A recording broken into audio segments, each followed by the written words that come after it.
Премьер-министр бир тууганын кызматтан алды. Бакытбек Марипов Ноокат районунун акими кызматынан бошотулду. Бул тууралуу өкмөттүн аппаратынын маалыматтык камсыздоо бөлүмү билдирди. Бул премьер-министр Улукбек Марипов тарабынан кызыкчылыктардын кагылышуусун алдын алуу үчүн кабыл алынган биринчи чечимдердин бири экендиги белгиленди. Белгилей кетсек, Бакытбек менен Улукбек Мариповдор бир тууган инеси. Мыйзамдарга ылайык жергиликтүү өз алдынча башкаруу органдары аткаруу бийлигинин курамына кирет жана түздөн-түз премьер-министрге баш ийет. Булак факты кейжи. Улукбек Мариповдун балдары $7,000 жеке мектепте окуйт. Кече жогорку кеңештин жыйынында жаңы өкмөт башчы Улукбек Марипов Дастан Бекешевдин суроосуна кыргызстандык жарандар 5600 сомго бир ай жашаса болот деп билдирген. Кыйналып араң турган калк тез эле өкмөт башчыны талкуулап, кээси анын айлыгын 5600 кылып коюу сунушун жазып чыгышкан. Кызыгы тез эле Мариповдун жылдык кирешесинен бери эсептеп чыккандар табылды. Ал эми кээ бир Facebook колдонуучулар анын балдары $7,000 жеке мектепте окуурун тастыктап жазып чыгышты. Булак аргумент кейжи. 50 машин уже. Миллиардер Алижан Ибрагимовдун сөөгүн Токмокко алып бара жаткан кортеж. Бүгүн 4 февралда Токмок шаарында ишкер Алижан Ибрагимовду акыркы сапарга узатуу зыйнаты өтүп жатат. Таңкы саат 4:00 чамасында анын сөөгү Токмок шаарына алынып келинди.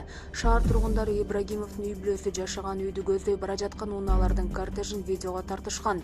Миллиардер Алижан Ибрагимов Бельгияда каза болду. Ал Кыргызстанда граф кайманаты менен таанымал. Алдын ала маалыматтарга караганда Ибрагимов коронавирустан улам каза тапты.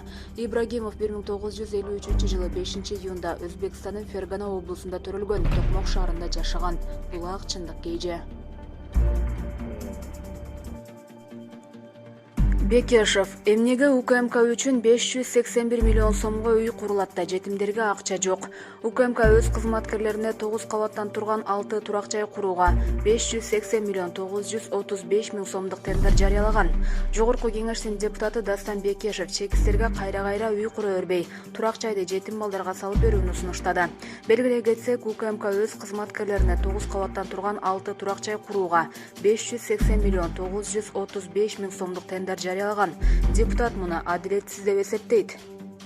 Ооба, УКМК кызматкерлерине үй керек, маяналары аз, бирок эмнеге ким күчтүү болсо баарын ала бериш керек. Мага жетим балдар көп кайрылат, аларга акча жок деп жооп бериштен уялып калдым. Эмнеге башкаларга акча табылат да буларга жок? Жетимдерге деле жок дегенде 9 кабаттуу 2-3 үй куруп берилечи. Алар тууралуу дагы ойлонуп койгулачы сураныч. Эми акча жок десек алдаган болобуз, деди Бекешев. Ошондой эле ал президент дагы бул маселеге көңүл буруп, объективдүү карайт деген ишеним артта. Булак чындык кейжи.